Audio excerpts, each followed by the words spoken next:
Yo, what's going on? It's Chris back again.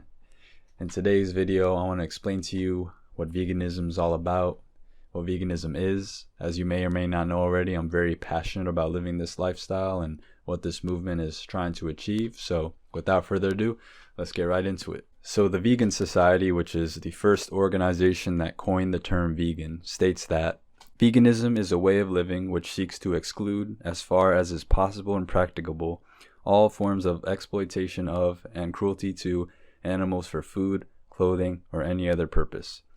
What this translates in what this translates in what the fuck? I can't say this, bro. What this translates to in practice is that vegans consume a plant-based diet, avoiding all animal foods such as meat, including fish, shellfish, and insects, dairy, eggs, and honey, as well as avoiding animal-derived materials, products tested on animals, and places that use animals for entertainment. So now that you know what veganism is and what vegans do, you may be wondering, Chris, why would vegans go to such lengths to avoid all these things? Good question. To put it as simply as I can, veganism is the view that animals are here with us, not for us. They are not here for us to use as food or clothing. They are not here as a form of entertainment for us.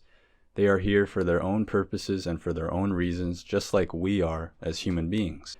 It's really a whole nother way of looking at animals, to see all animals as individuals deserving respect and to afford them the basic rights and decency that we afford to humans and to some animals like dogs and cats. It's basically a stance against the way animals are used in our current world.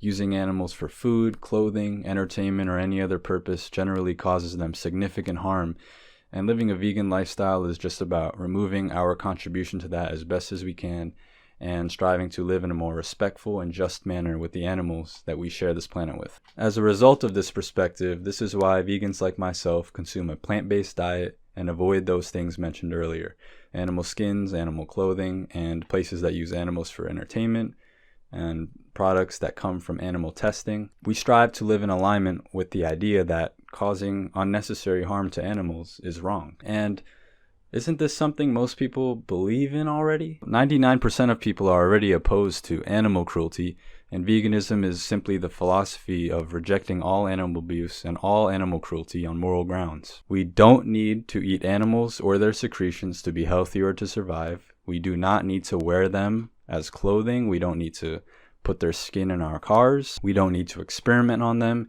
and we don't need to see them do tricks for us in circuses or zoos or at SeaWorld, wherever have you. These practices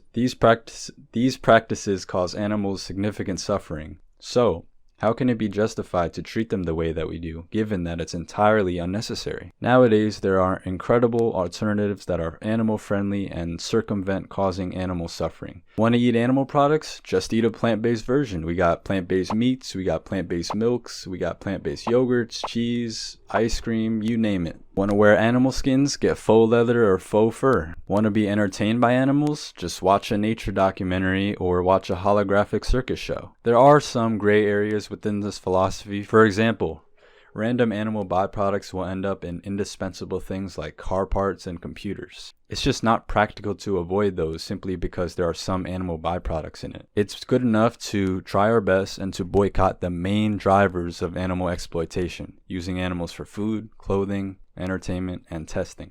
I think that this is well within people's reach. With that said though, a lot of the things that we use animals for are fairly obvious to be harmful to them, so that's the main concern. In general though, the definition that I mentioned earlier in the video is a good thing to refer to when one is trying to eliminate harm to animals in their lifestyle as best as they can. So at this point you may be wondering, well, if veganism isn't just a diet, but is actually about being opposed to animal exploitation, why do vegans talk about food so much? That's a good question, and I hear it a lot. This is because by far, most of the animals that are exploited by humans on Earth are used for their meat, milk, cheese, and eggs. As a result, encouraging vegan diets is a key component in ending the exploitation of all animals, because animals exploited in the food industry make up the largest portion of total animals that are exploited by humanity. Removing animal products from one's diet can seem hard or daunting for many people, so we place significant emphasis on the different kinds of plant-based foods and plant-based recipes that people can enjoy to kind of help them with the change. This is why a lot of people think veganism is just a diet.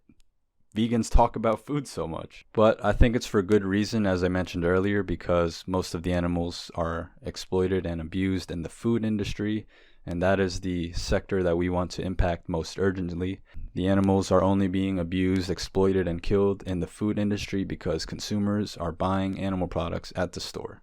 Lastly, I want to note that if people are advocating for a plant-based diet for health or environmental reasons, then that is a separate topic to veganism. That's because veganism is a moral stance, as I mentioned earlier. Living a vegan lifestyle leads to eating a vegan diet in order to live consistently with the principle that we should not cause unnecessary harm to animals. With that said, eating a vegan diet does not necessarily mean that one agrees with the principles of veganism or even grasps it as a philosophy altogether. Alright y'all, I want to keep this video as short as possible. It's running a little long now, so I'm going to wrap it up here. I hope you enjoyed this one and have learned a thing or two.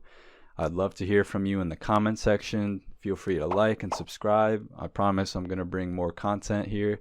So with that said, take care. Have a good one.